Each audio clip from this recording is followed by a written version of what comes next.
nowhere to be found, which is probably how they're managing to do $649 for what they're saying is a 3080 competitor. So they're undercutting NVIDIA by about $50 here. It's got 72 CUs, 2 gigahertz game clock. Like, this thing is going to be way faster than the 6800. Then this, I have no idea. Like, had you heard any credible rumor about a 6900 XT? No, anything? Not at all. I strongly did not believe, and I was very wrong, clearly. I strongly did not believe they were going to come out being able to compete at the high end at all. And I believe I even said that like a month ago. Oh, probably. On WAN. And there's no way that I would have challenged you on it, but I was not only surprised that we got a legitimate, well, we're going to get, we hope, we're going to be getting legitimate high-end offerings from AMD's Radeon division. Not only that, but they managed to surprise me entirely with a top-of-the-line 6900 XT. This one's got 80 versus 72 compute units for the 6800, 2 gigahertz game clock, 16 gigs GDDR6 again, and they are claiming roughly equivalent performance to the RTX 3090, but undercutting it by $500. Now, part of that difference in price is obviously going to be that the RTX 3090 comes with significantly more expensive GDDR6 memory and a lot more of it. But, I mean, hey, we said this about HBM memory, didn't we? And HBM2 after that.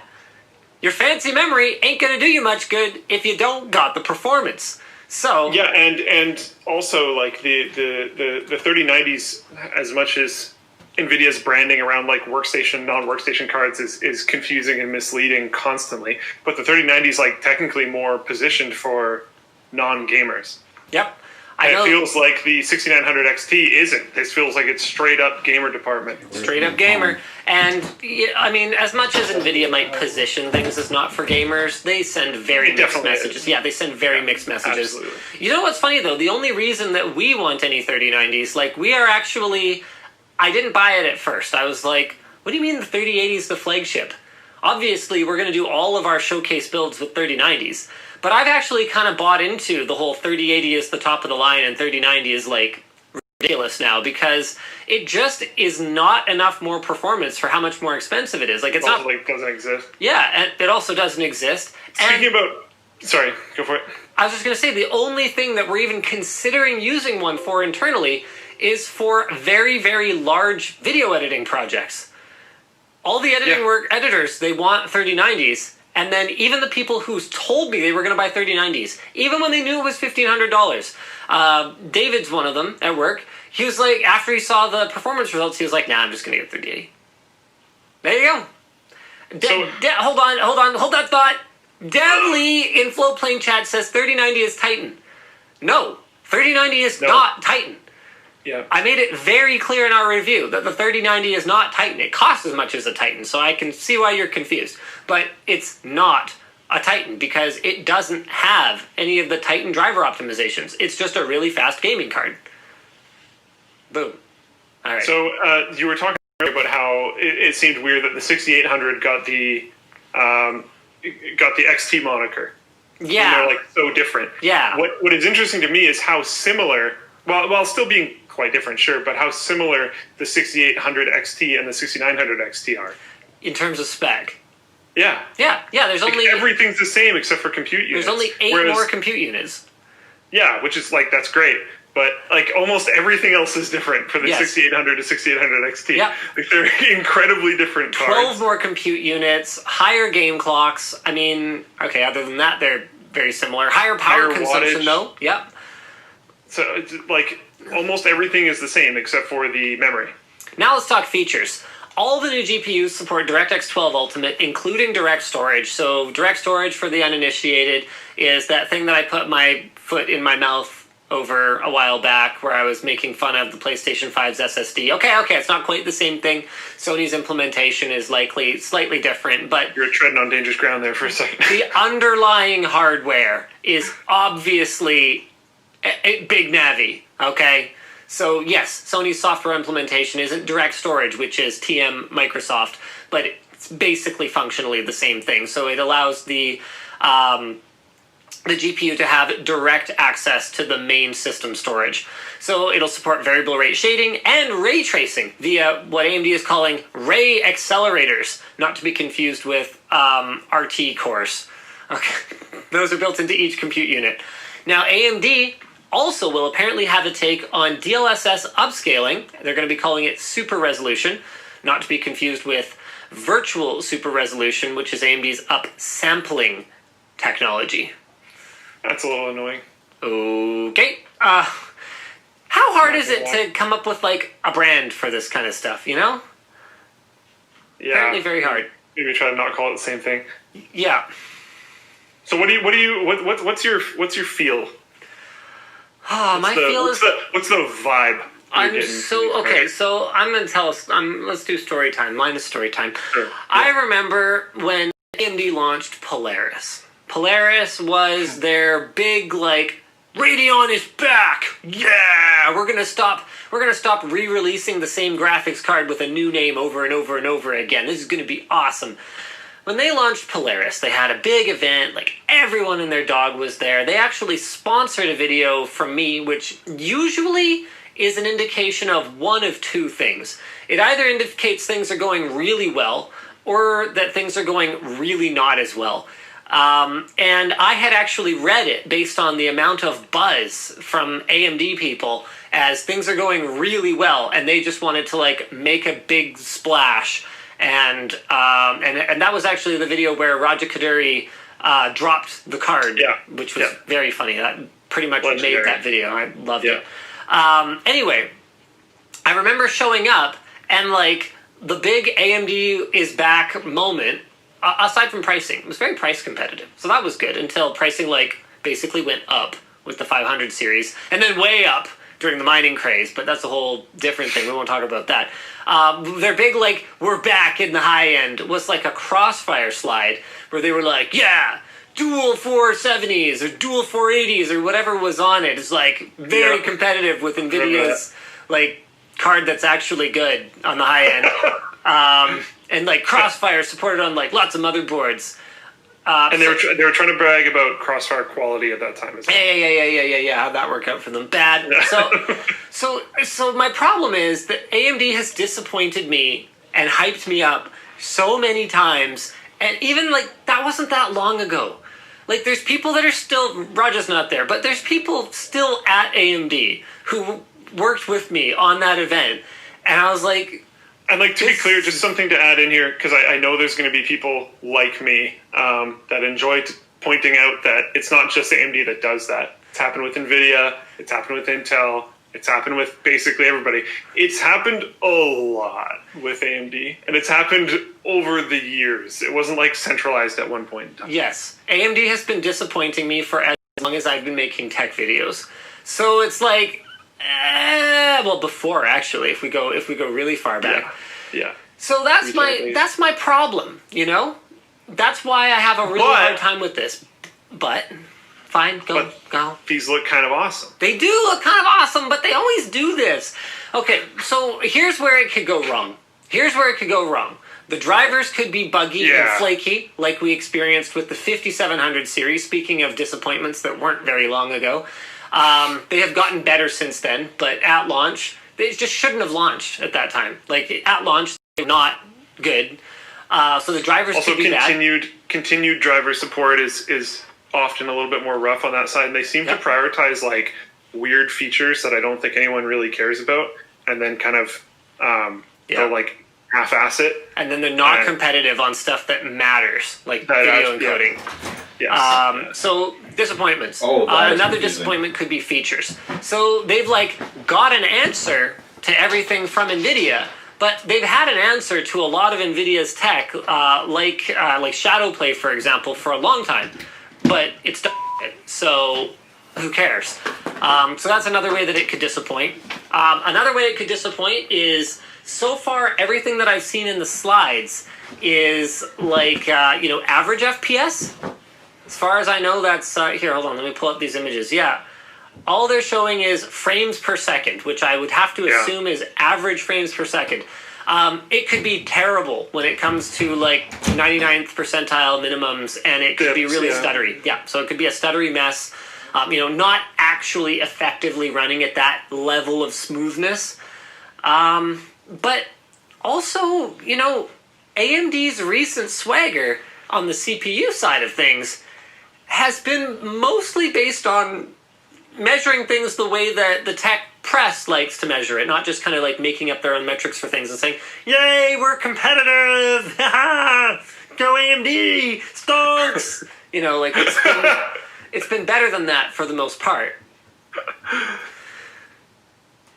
Yeah. I'm going to let AMD into my heart one more time. I think you'd do it more than once. I think if they disappointed you this time, I think you'd do it again. But I am feeling pretty good about this. They have been on an uptrend overall for quite a while now. And we've been kind of waiting for GPU to catch up. Yes, so hopefully this is it. I think if you just buy off the hop, I think no matter what the scenario, I think no matter what the brand, you're taking a risk.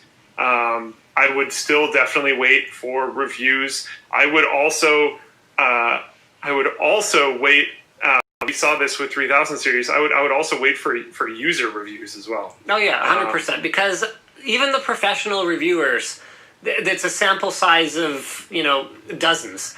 Right. And there's some brute force style testing that you can't really do. Yes. Like compatibility testing. Compatibility testing, Yep. Like weird settings in specific games, weird resolution combinations, like a few things like that just probably aren't going to get tested. Yep. That's part of the reason why we've always suggested looking at a variety of reviewers. Absolutely. And that also ties into user reviews. So I would be cautious, but excited. Yeah, this looks awesome. I'm stoked. I'm really happy to have them back up.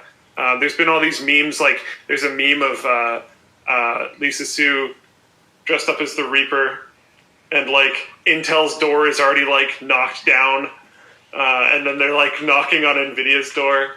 It's cool. I like it. I like the energy. I'm happy competition is coming.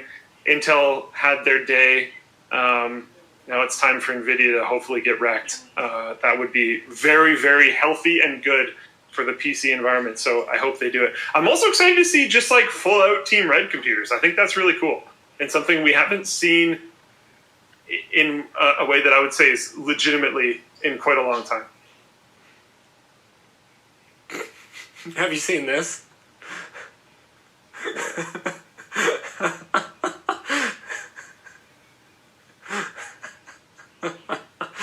I have not seen this, but that's amazing. Only 426 people have seen this so far, but we can. I can post this in the chat if you guys want to go enjoy it for yourselves. This is fantastic. Basically, this already existed, but yeah. Anyway, you know what? It doesn't matter. We can put that away for now. It's pretty funny. Yeah, lots of AMD memes these days. One of the slaps that they did was out of stock. We are definitely yet to see how many of these cards are going to be available. Let's wait and see. Because with all the excitement around gaming in general right now, guys, like remember, it's like not just Techtober, it's like new console launch Techtober. And new console launch means lots of exciting games coming. Cyberpunk. How many tens of thousands of people are going to be upgrading their gaming PCs for Cyberpunk 2077? Like, yeah, and it's COVID Techtober too. Oh yeah. People are knowing they're going to be stuck inside over the winter way more than they normally are. All that pent up demand. And now, they're ready to do stuff. One thing I don't have any demand for is AMD graphics cards in my workstations. Am I wrong to think that? OpenCL? I don't think so. Well, because generally, okay, for one, yeah, it's probably just going to be worse. But also, generally, you've usually stayed a gen back, haven't you, for stability reasons? You know what? I know you're talking about 3090s right now, but like, isn't that a thing? Usually, we've stayed a gen back on CPU and GPU.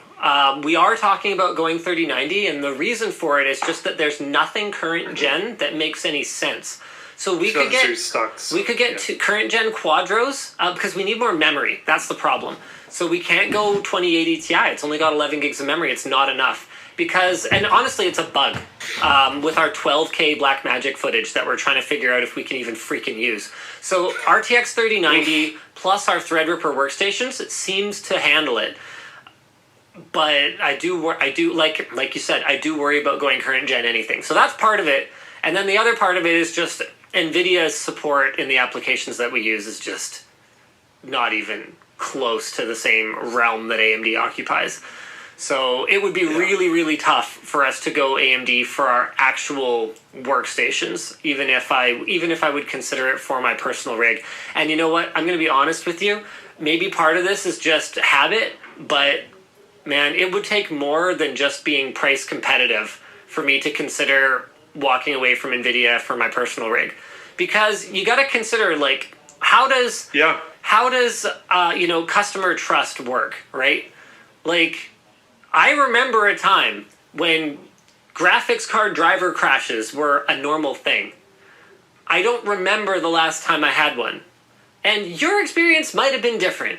You know, maybe your power supply is not as good, or maybe there's some weird edge case compatibility issue with that game you love to play, or whatever the case may be. But my experience has been fantastic.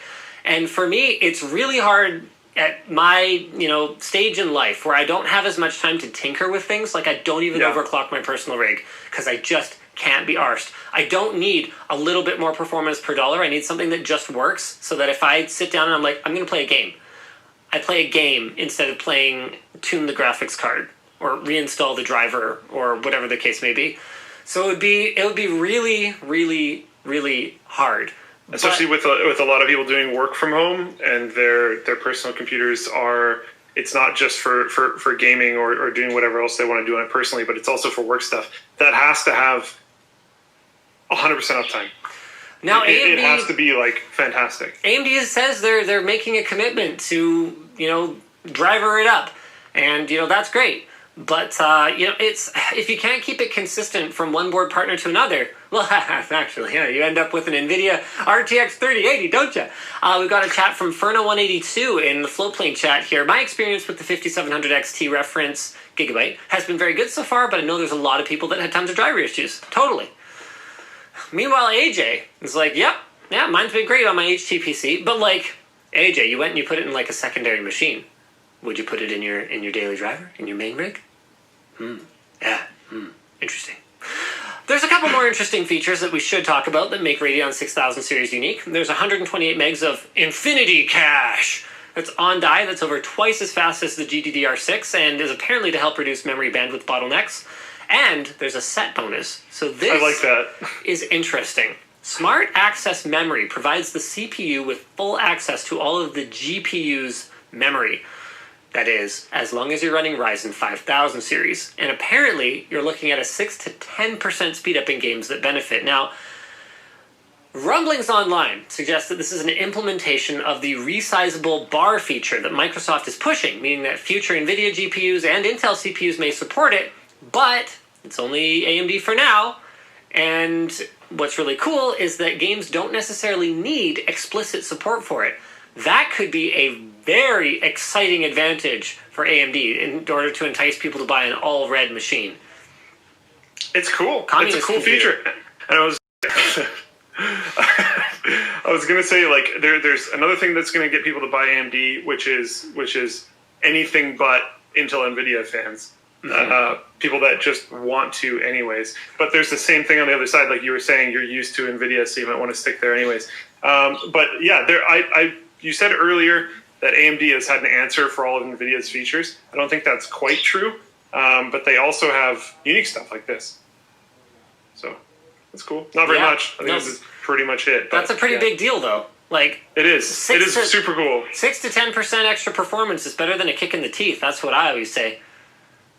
And this is a standard quote of mine. And they've got Rage Mode, which is an automatic overclocking function that essentially just sets a higher power target. So it's not really overclocking, and AMD claims only a 1 to 2% speed up. So pretty much it's just what you could do in like 2 seconds in Afterburner on an NVIDIA card. It's worth. Someone needs to make a custom PC that's like fire themed, and when Rage Mode activates, it like lights the flames up or something? We actually have an engineer on staff at Creator Warehouse now that probably would have the capability to do something like that. That would be sick. That would be amazing. You guys should do it. That'd be cool. I don't want to be responsible for someone's house burning down. Okay, let me get through this, and then I will tell you something that this person's working on that is actually started out really stupid and is turning into something that maybe is cool. So it's worth pointing out that NVIDIA's RTX 3070 launch was stretched out from the 27th to the 29th in what appeared to be an attempt to bury the Radeon announcement. However, the AMD hype seems to have prevailed. We don't know how NVIDIA is going to respond, but then again, hold on, let me just make sure this isn't embargoed. Burke. Not that Burke, different Burke. Yes. Blah, blah, blah. Sorry, I had an email glitch. If you want to check out any of this for your test bed. Nope, not that one. Embargoed information, 10:30. Embargo lift is... Oh, wait, 10:30, 6 a.m. Pacific time. Yeah, okay. Yeah, okay. So NVIDIA has a Call of Duty Black Ops Cold War bundle with RTX 3080 and 3090 that's running now. So that's one of the responses, is giving away games. You can always tell competition's heating up when free games start coming with graphics cards again. Remember when graphics cards came with like 4 or 5 free games? That even? And like good ones, Yeah. Like you get like Prince of Persia and like some Assassin's Creed game and then like a couple little ones you hadn't heard of. I'm like, yeah, cool, I've got like games to play for the next couple of months. It also used to be like a relatively major form of, this was probably against terms of service, but it used to be a relatively major form of rebate, as people would try to flip the games. Oh yeah, for sure. And it was a thing. People would try to flip the games. People, Luke? People. Would you know the names of any of these people? None of them. I don't know what you're talking about. Okay, I have a worse confession. Okay. Okay, when I was a sales rep, from time to time, I would have people come in and buy. Here you go. Oh my god. I definitely got some games that way. Did you flip them? No, I tried to be a good boy. So Okay. no, I did not actually flip games. I did give them away to people, but I did not flip them. Okay. Okay, what were you going to say? Sorry. I don't think I remember at this point. Sweet. It's probably Okay. not pretty good. I'm going to talk about our project then. I have a problem. My feet sweat a lot. Like, that's why I wear sandals, okay? Because I have warm boy feet. And when I play badminton in particular, they sweat so much that the outside of my shoes, which are like this thick at the top, the outside is like wet to the touch. Not damp, wet to the touch. So my problem is that if I play, even 2 days apart, my shoes will still be damp, even with those little absorbent like ball things that you can put in them. And when you play badminton in damp shoes or run in damp shoes or whatever else, your skin gets all soggy and makes it so that you can get blisters more easily, or you can like rip off chunks of skin if you're particularly rambunctious. So I had a problem, and I went to our new engineer who works for Creator Warehouse, and I was like, I want you to make me a shoe dryer. So the concept... Okay, hold on a second. Now, such a thing does exist for, like, ski boots. Okay, stop. Such a thing does exist for, like, ski boots. Like a plug-in shoe dryer that sits in, like, your entryway at your ski lodge or whatever. So you can put your boots on it and it dries it out. And, but I don't actually need anything that hardcore because it's not like a giant plastic boot. It's just, like, normal running shoes. So I just need any kind of airflow, is what I thought. So he did a proof of concept for me where he just put a little Noctua fan just like sitting in a shoe. Not only did it dry out the shoe like many times faster, it actually dried out the entire gym bag way faster, which I thought was pretty cool. So I was like, okay, here's my sort of key performance indicators for this product. It needs to have good enough battery that I can work out 3 times a week and only charge it once a month. It needs to be small enough to fit in my shoes. It needs to be affordable enough that I can like reasonably be expected to buy 2 of them, one for each of my shoes, and it needs to like I don't know, kind of look cool.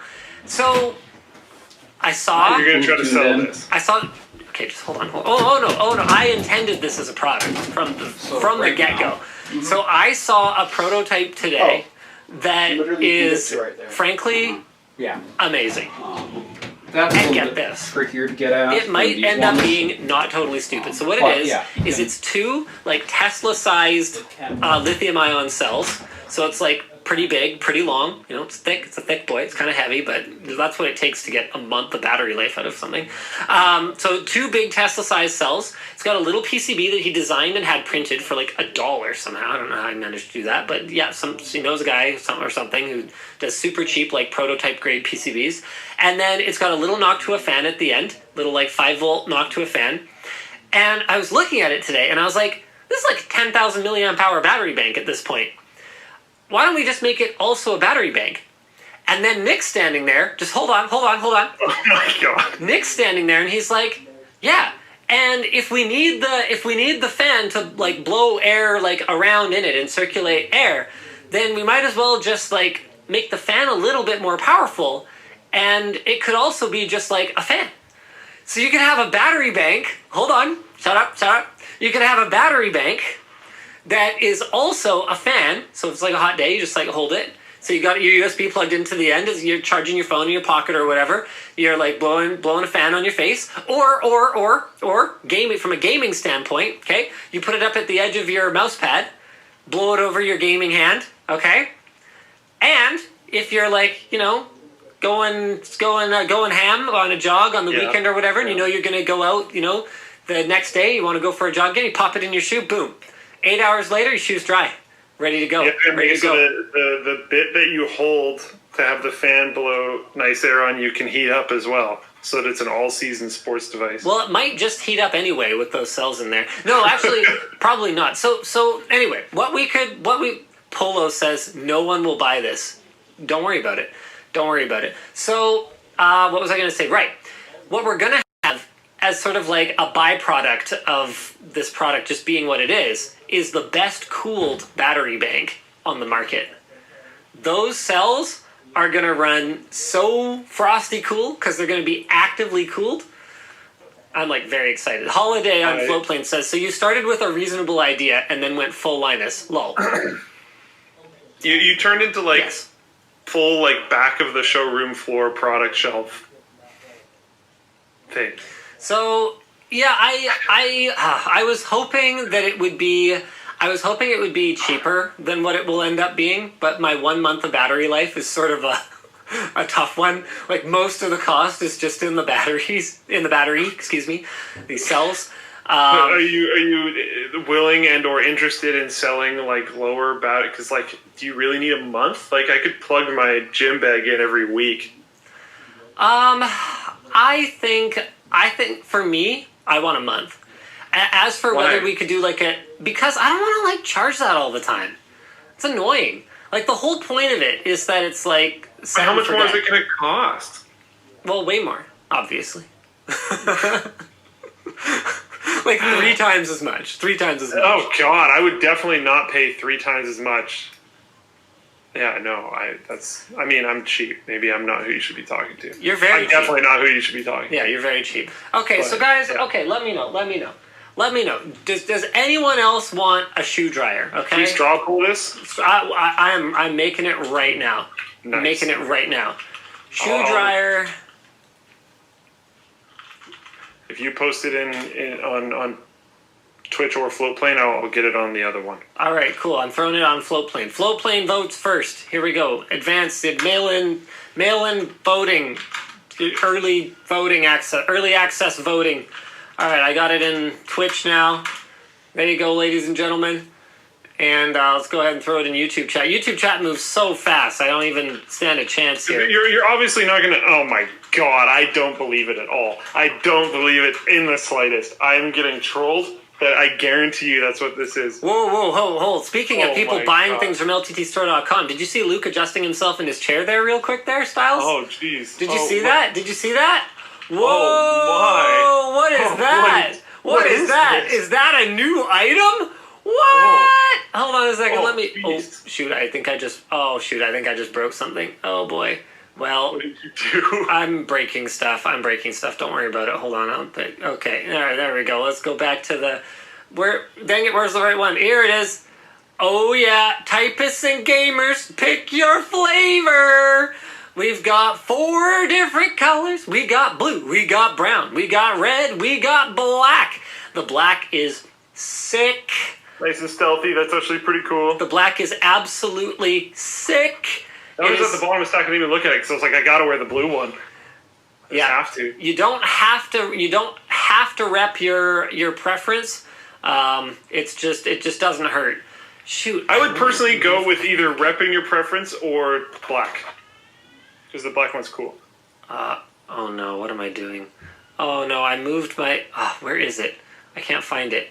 Is this it? Oh no! Breaking everything. Yeah, I broke everything. Can you Control Z changes that you've made to a scene in OBS? I don't think so. Oh, what is this one? Oh yeah, there's your problem. Okay, so that'll go there. Hopefully I kind of lined it up with the other thing. And then that'll go... No, stop. This is horrible. This is horrible. I hate it. There we go. Can't even help because I have no idea what's happening. Put my thing here. Yeah, it doesn't matter. Don't worry about it. It just means when I switch to our sponsors, it's going to do that annoying, stupid thing. I just fixed it today after, like, weeks of not caring. All right, how about that? Oh, wow, that's not too bad. Oh, that's a different thing.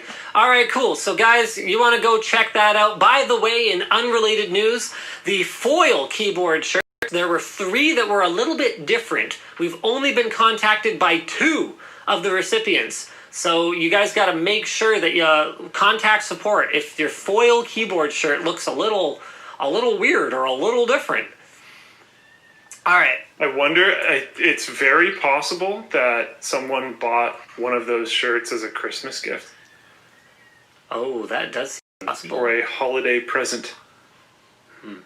Okay, well, there's nothing I can really do about that. Oops, there we go. All right, anyway, here's the keyboard shirt if you guys didn't see it before. I think Luke was probably holding it up, but I had screen cap going. So there's the black one, there's the red one. Look at this guy. There's the blue one and the brown one. The black one actually has a little bit of shine in it, so we put some some sparkle kind of dye in it, so it's not just black. The other ones are more just pure colors, and we tried to get them as close to the stem color as we could. Luke, this is probably a stupid question, but do you happen to have a Cherry MX Blue keyboard handy? Yes. Luke looks down. Luke looks down somewhere else. How many Cherry MX Blue keyboards do you have handy, Luke Lafreniere? 3. 3. What a nerd. Oh, that's why I love that guy. That's why I love that guy. Yes, G Holiday, it is red. It's very red in person. There we go, Cherry MX Blue. So can we see the color compared to the shirt? Hey, close enough. Looks good to me. All right. These are they're shrouded in black, like it's. Oh yeah, it looks close. The color's pretty close. Yeah, it's close enough. That was what we were going for. It's not like perfect, but it's close enough. We have some Rocket Lake details, though. So this was posted by random person 1234 on the forum.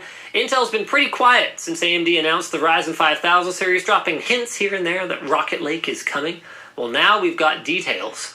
The new 11th gen Core CPUs, codenamed Rocket Lake, will run on a new 500 series chipset and are using what Intel is calling Cypress Cove cores, which is essentially Ice Lake, or Sunny Cove, backported to 14 nanometer.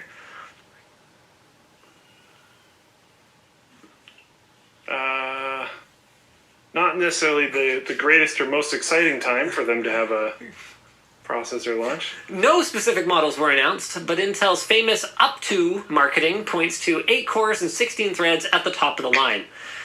Dr. Ian Cuttress says this is a balancing act for the inclusion of AVX 512 as part of the Ice Lake architecture that it's based on. So yes, AVX 512 is one of those things that for most consumers is not going to be particularly meaningful, but it's going to cost you 2 processing cores if you want to go Rocket Lake instead of the current Comet Lake S lineup. New features include a memory controller capable of DDR4 3200 natively, PCI Express Gen 4, 4 more CPU PCI Express lanes for a total of 20, which is on par with Ryzen, a new UHD graphics core based on Tiger Lake Xe, new media encoding engine support, up to 4K 60 12-bit 444H265, dang! And up to 4K 60 10-bit 420 AV1, and up to 3 4K 60 displays. So that's pretty cool via DisplayPort 1.4a, HDMI 2.0b. Oh, no HDMI 2.1, hey? That's kind of a bummer. Or DisplayPort HBR3, which can support 8K 60. Ooh. It also has Intel Deep Learning Boost. Intel is claiming a double-digit improvement in IPC gen over gen and is focusing on clock speeds in its early marketing for 11th gen. One of the most interesting things about this to me Yeah.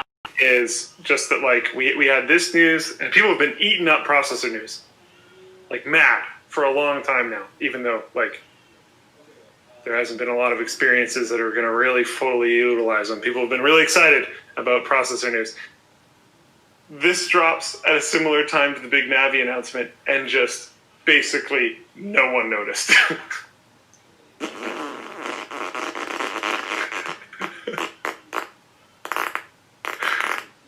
That's pretty much all I got to say about that. That's pretty much that. All right, fair enough. We can go back to our straw poll results, though, now. The audience is divided. These are divisive times. 48% say yes. That's yes to what? What's the question? Shoe dryer. What does that mean? It means shoe dryer. I believe this is a brand new market segment that's being totally underserved right now. Oh my god. The market for people who sweat a lot in their shoes and need to dry them out, because I ended up having to go buy a second pair of shoes so that I could alternate them if I'm playing too often. So Otherwise, I have a question. No, I'm not done yet. Was the second pair of shoes cheaper than the shoe dryer? No, my shoes are pretty expensive. I spend more on like badminton shoes for sure than like actual shoes that I wear. I also go through them a lot faster. So no, not necessarily. So here's what happened. I ended up owning 2 pairs of shoes because my previous solution was to put them behind my server, actually, to dry them, and then put them back in my bag.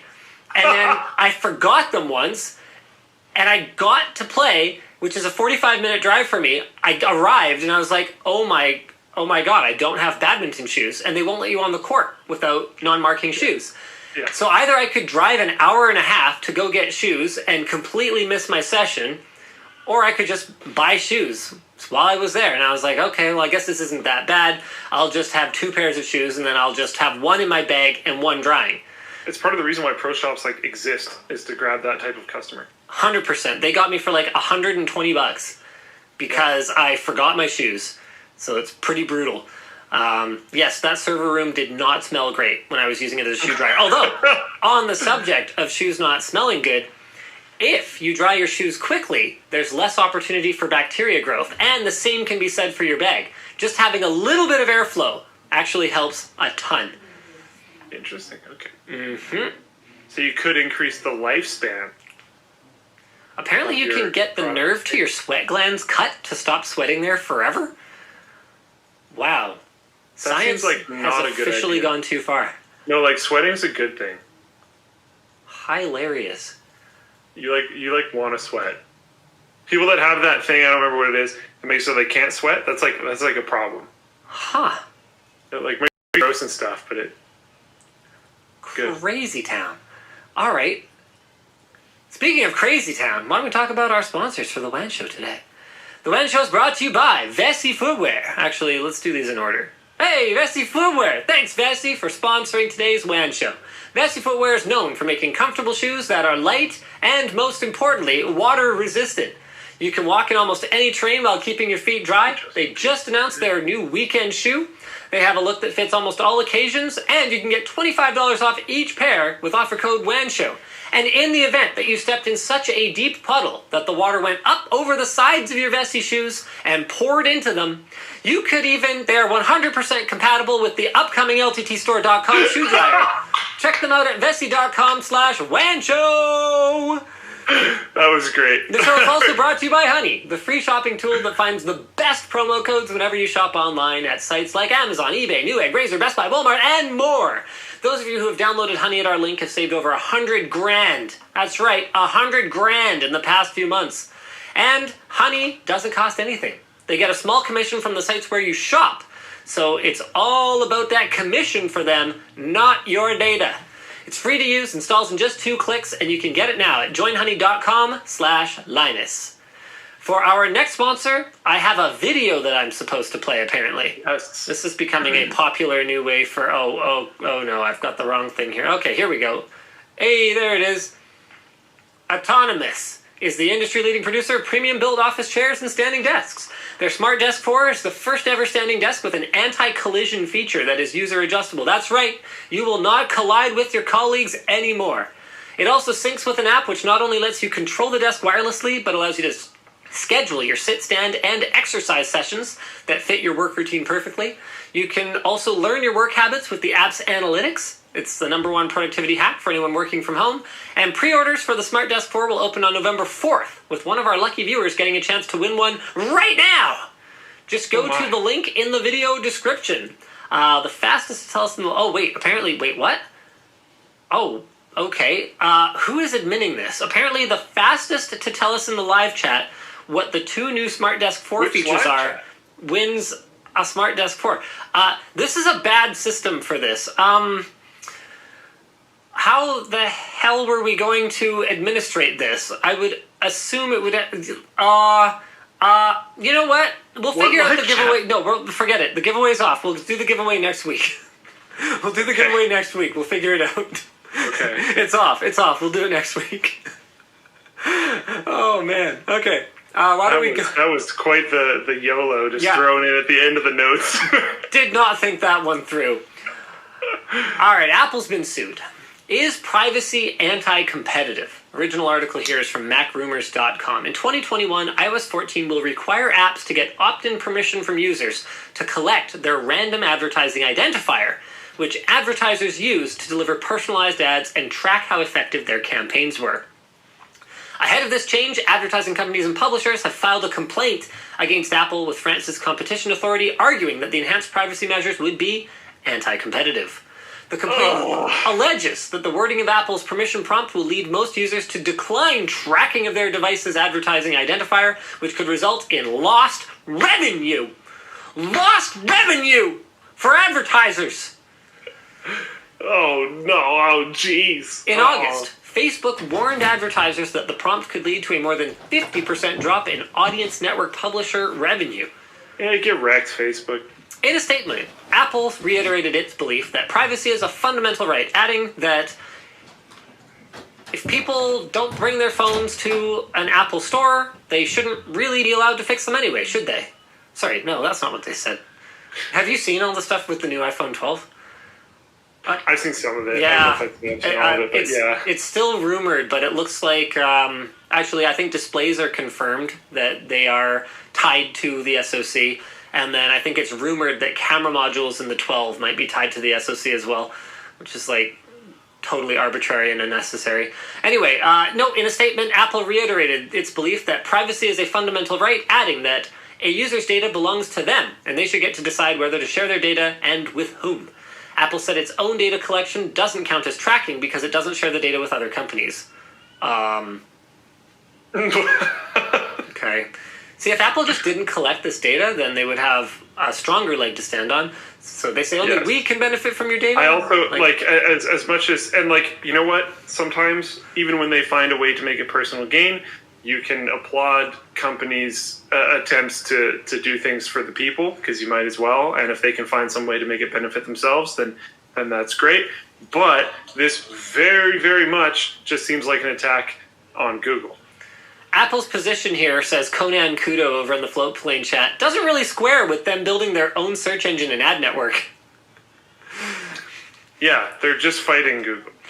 Yeah, cool. Oh, and apparently that is confirmed. The display and camera. Wait, no, I don't think the camera one is confirmed. Okay, I don't want to put my foot in my mouth here, so I'm just not going to say anything. If I'm going to put my foot somewhere, it's going to be in a dry shoe. Hey! Apple said that the prompt will be displayed on an app-by-app basis. And Apple already delayed the introduction of the prompt until early 2021 to provide developers with more time to make the necessary changes. Now, see, I would like this slightly different in a way that would piss the other people that aren't Apple off even more. And that would be to just have one, sure, okay, by default it could be app-by-app basis, but I'd love to just have one override that's just just don't share it ever. Screw. That would be nice. General ads. I don't want targeted ads. You're still going to get ads. Oops, my bad. Sorry, Angry Panda PC. I fixed it. Camera is apparently confirmed. Okay, there you go. So that's terrible news. So much for right to repair. See you later. What about right to not sign into Facebook on the Oculus Quest 2? Turns out it was jailbroken already. A VR researcher claims to have discovered a successful Oculus Quest 2 jailbreak giving root access to the device. How long has this thing been out? Like 2 weeks? Not long, but the... okay, sorry, keep going. No, I want to hear your part of the story because it's exciting. It's the best part. Almost immediately on Twitter, Palmer Luckey and others offered jailbreaking bounties for people that would jailbreak this device. It looks like WebXR developer Robert Long offered a $5,000 reward for jailbreaking the Quest 2, a bounty that Oculus Rift inventor Palmer Luckey claimed he would match. Okay, so I guess it was Robert Long first. I even thought about jumping in, but I wasn't going to jump in that high, and the amount that I was willing to jump in at was pathetic, so I just decided to not bother. $5. Yeah, if there was some like GoFundMe and that would have like gone towards it, I would have chipped in something. Just as a like, screw you guys. Like I don't even want an Oculus Quest 2, and I'm not going to get one. But I've tried it. That this happened. It's very compelling. It's like very compelling. I mean, you already have an index, it's like it's irrelevant for you, I guess. But yeah, it's very compelling. It's like, whew. Like if you have a Facebook account anyway and you don't like give a hoot, in the interest of FTC disclosure guidelines, our Oculus Quest 2 video that's coming is sponsored. So I need to make sure you guys know that. But this is just not part of our agreement with them. So this isn't just me talking off the cuff. And the odds are exactly zero that anyone working on that deal from the agency or whatever is looking at this. So I don't even care. It's very compelling. I've also heard that value. I'm here and I'm for pooping on Facebook all day, every day. But I have heard that while there are reports of people getting banned for no reason, and like there's that guy that had like literally never posted anything or done anything on his Facebook account ever, and he got banned, and all this other jazz. I've heard it's relatively few and far between. And it's not like actually a problem that a noticeable amount of consumers are having. I don't know how true that is. I'm sure people on like the Oculus subreddit and stuff would like to step in there more. I haven't been paying too much attention to it because, like you said, I have an index, so I don't really care that much. But I just think it's absolutely amazing that people came together to support someone jailbreaking this, and I think it's absolutely amazing that it happened. It's just so fantastic. Quickly. I love it. Yeah.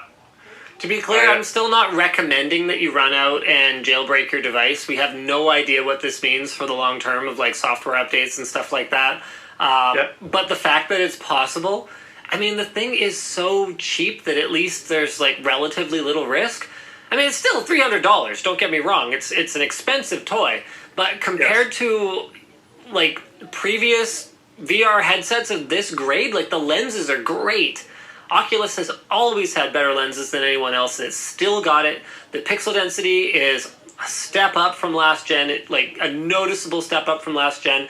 The fact that you can flip between wireless, like standalone mode, and then wired with a USB-C cable so seamlessly and quickly is really cool.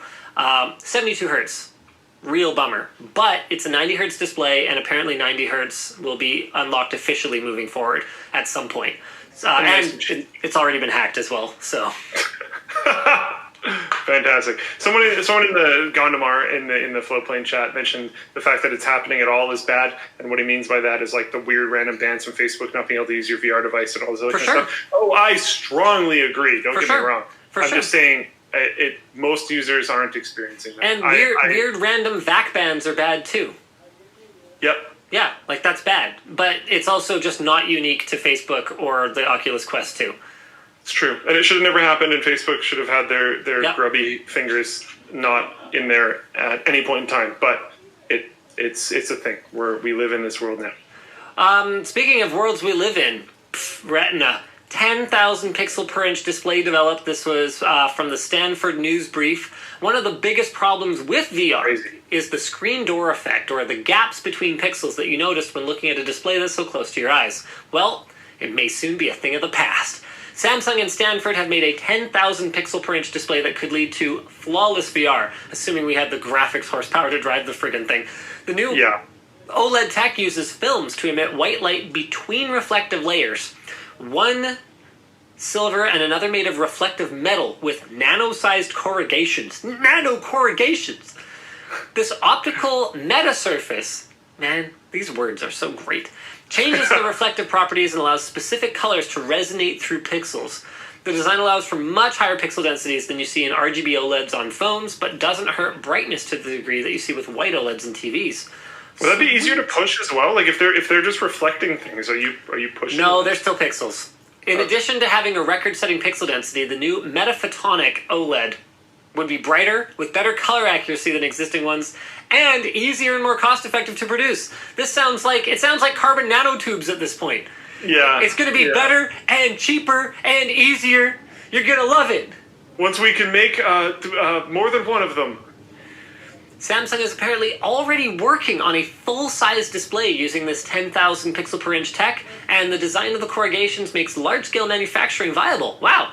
So this may just be a question of when and where rather than if. That's awesome. That's pretty exciting. Speaking of when and where, you should check out that next link.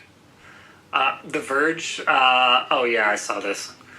So, hilarious. Yeah.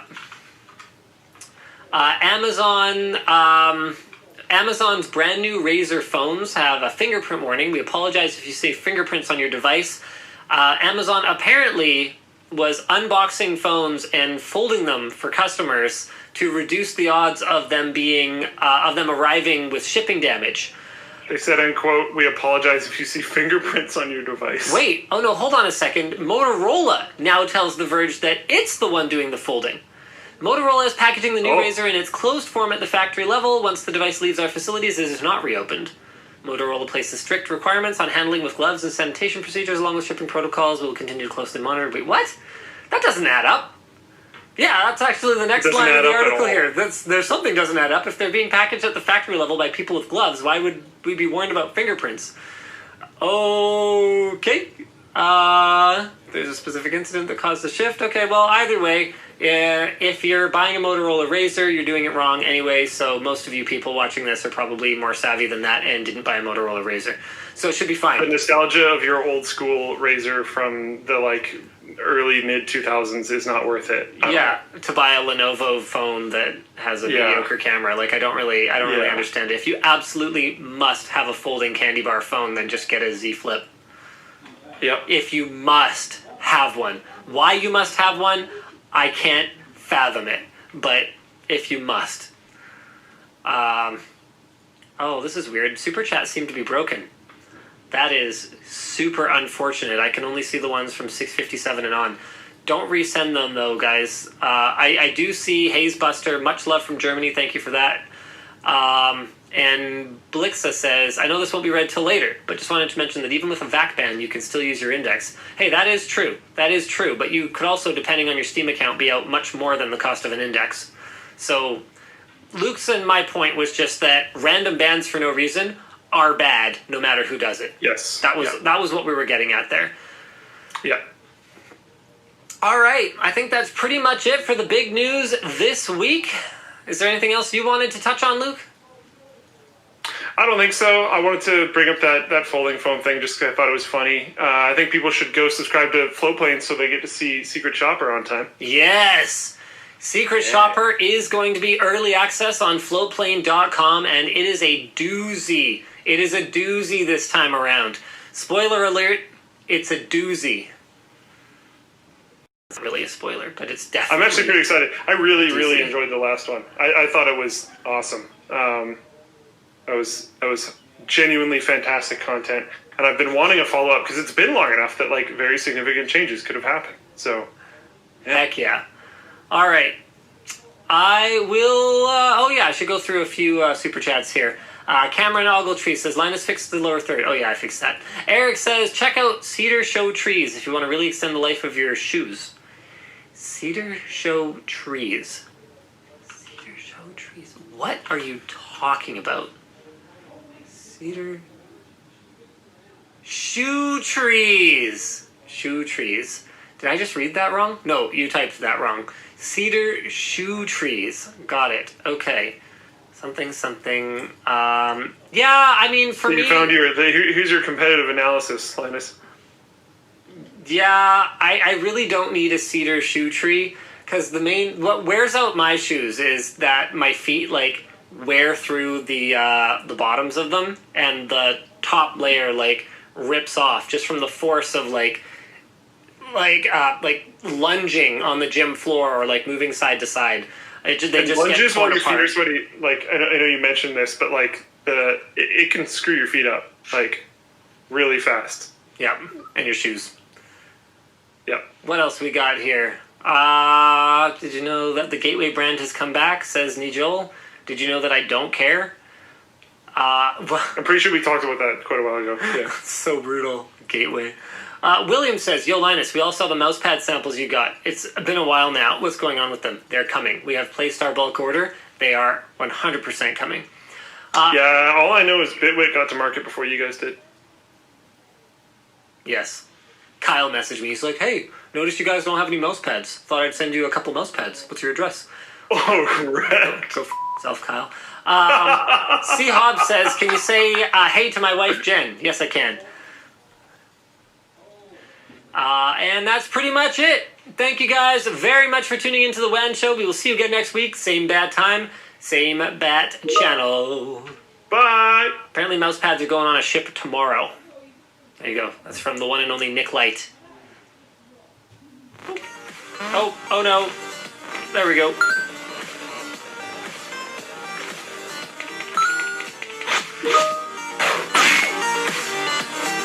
Crap. You were crazy today. What did I do? What the heck? You know we're still rolling, right? The bird. Oh, the bird. I thought you were talking to me. Yeah, Linus, you were nuts. You know, this guy just decided he wanted maximum attention like halfway through. You know what else is crazy? Rancho gets like 25,000 live viewers. It's kind of nuts. It's like the least efficient way to get your tech news. Yeah. It literally airs at the same time as the most efficient way to get your tech news. Tech linked. I watched / listened to the weirdest WAN show review recently. What do you want? Where the guy was talking about how he only watches WAN show for tech news, and it's WAN show is one of the only things on YouTube that he like if it's there. And I know we have it. Hopefully no one from ASUS is watching. Speaking Now, jeez.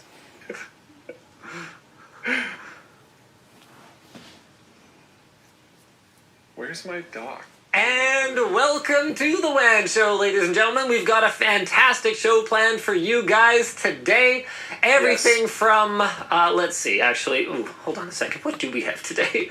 All right, we've got a large Danish retailer coming out with the straight goodies. Get it? It's goodies because it's Danish. It's a Danish. That's a type of donut here. Yeah. You know what? It doesn't matter. The point is, they've got some statistics showing the depth of the RTX 3000 series supply issues, and I believe the word for this is oof, as the kids say. Yeah. Or big oof. We've got some alleged RX 6800 XT benchmarks. Dun, dun, dun, dun, dun, dun, dun, dun. What else we got, Luke? What's our headline topic? Our headline topic is, I think, I don't actually know what the title is, but I think it's talking about some spicy tweets about the streaming industry and how the money should be flowing in that industry. But also, Intel sold their NAND storage unit. Yeah! This is crazy, and I didn't actually see like a ton of people really reacting to this, but that's actually nuts. Yeah, I think that part of it might be because this was like a long time in the making. There was a whole, well, we can talk a little bit more about it later, but Intel has been sort of tepid on the whole NAND flash thing for quite some time, just like I'm tepid on continuing this video without first rolling the intro. Wow, smooth. 10 out of 10. Thanks.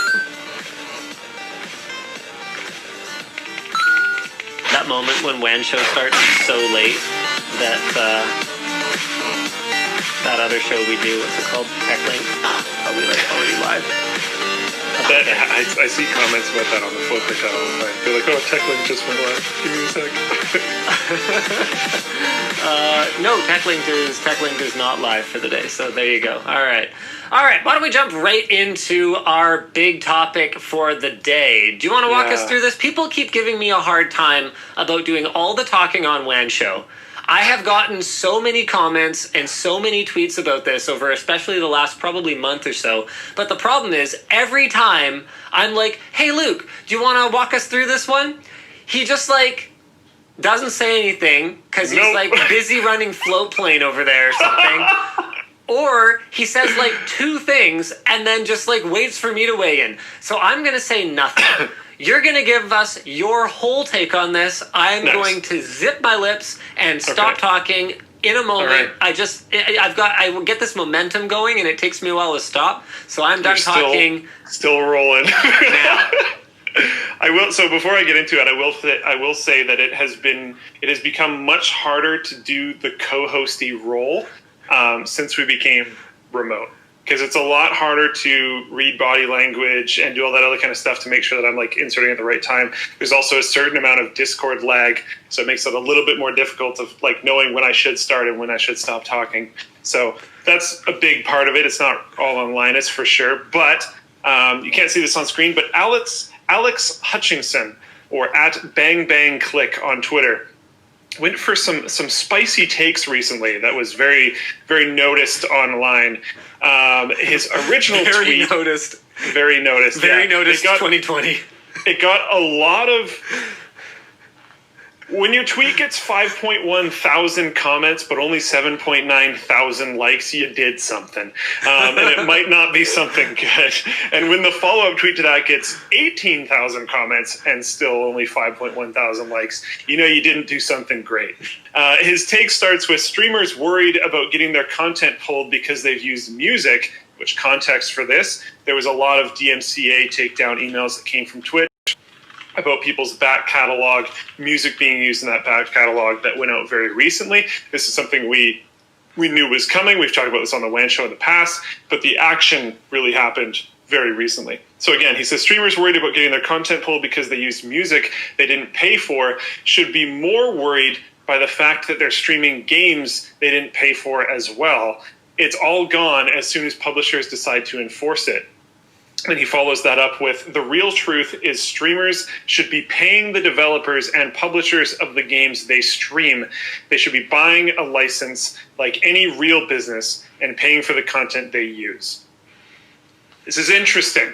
And people aren't going to like this, but I don't completely disagree with him in all scenarios. I think it should be up to the publisher.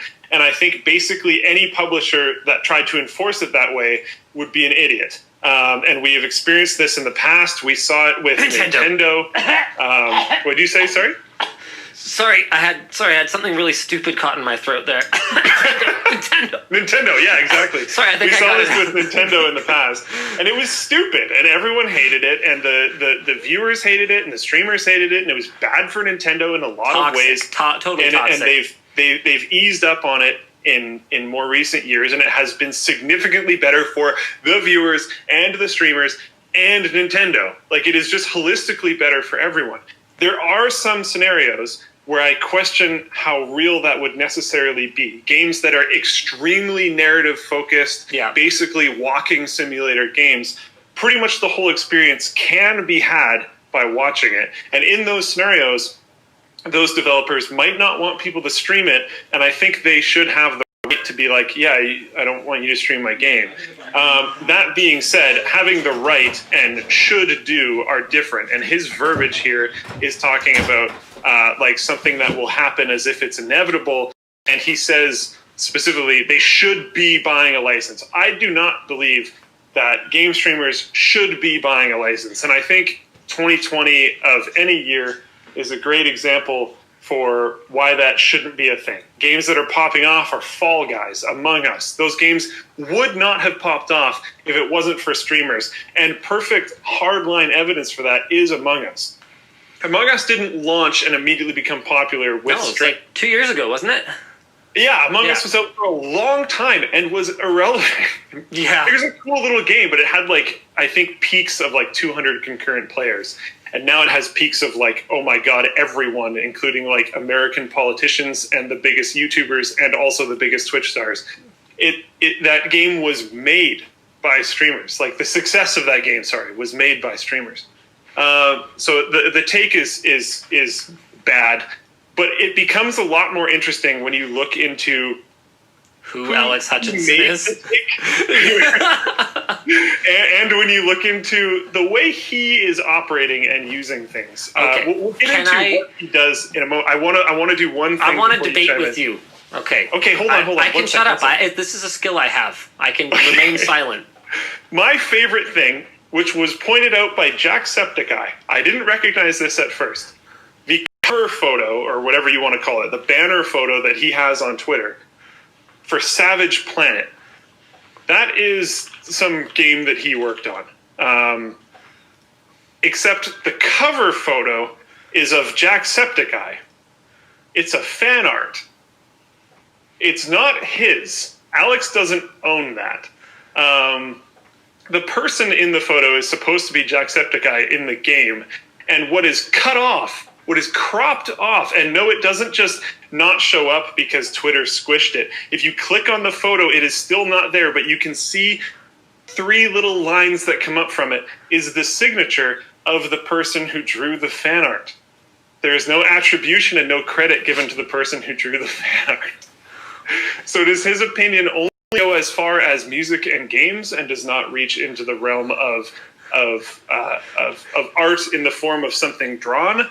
I'm not sure. But he is also creative director at SG&E Montreal Studio. It used to say in his Twitter bio, it used to say something different. It used to say creative director at Google Stadia, and has been updated since this all happened.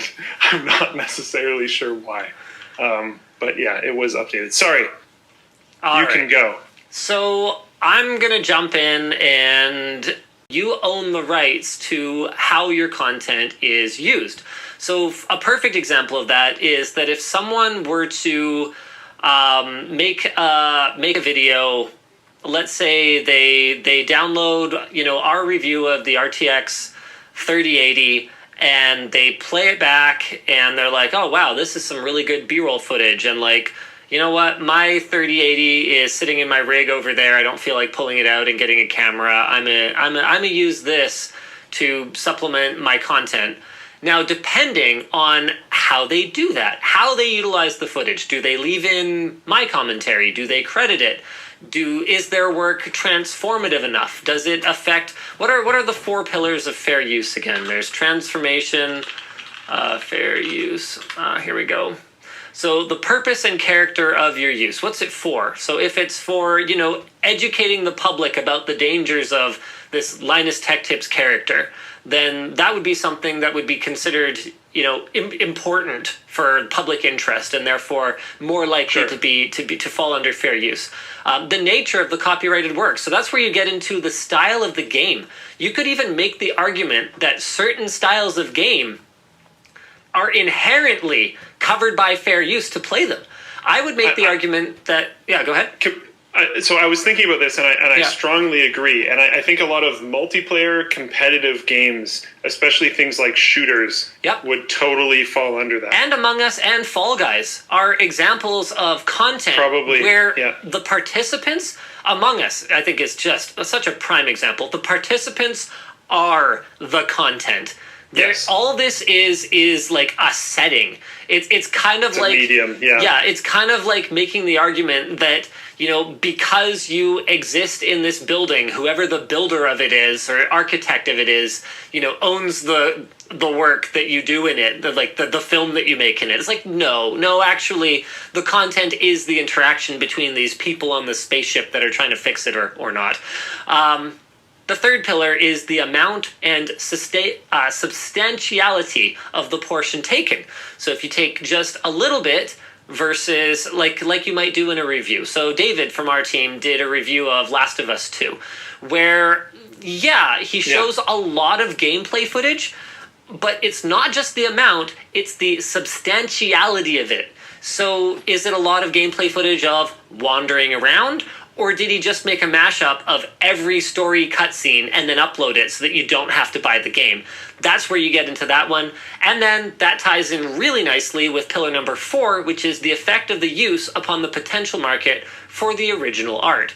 So once again, depending on the type of game, Among Us is a key example of something where, honestly, streaming it can do pretty much nothing but get people amped on this game and wanting to play it. And the only way to play it, legitimately, is to buy it. It would be very, very, very difficult to make an argument that streaming Among Us reduces